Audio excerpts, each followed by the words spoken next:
Hey, and welcome back to the channel. In today's video, I'll be showing you how to crop photos on an Android phone, step by step. This method works on most Android devices including Samsung, Xiaomi, Oppo, Vivo, and more. First of all, go to the Gallery app.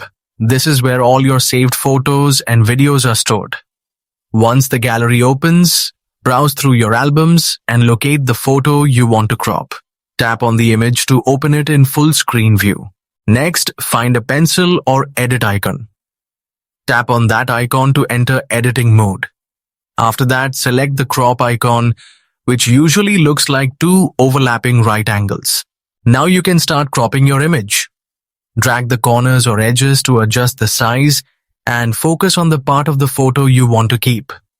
Some phones also allow you to choose preset ratios like square, 16:9, or freeform cropping for social media. Once you're satisfied, tap on the save option and wait a moment for the changes to apply.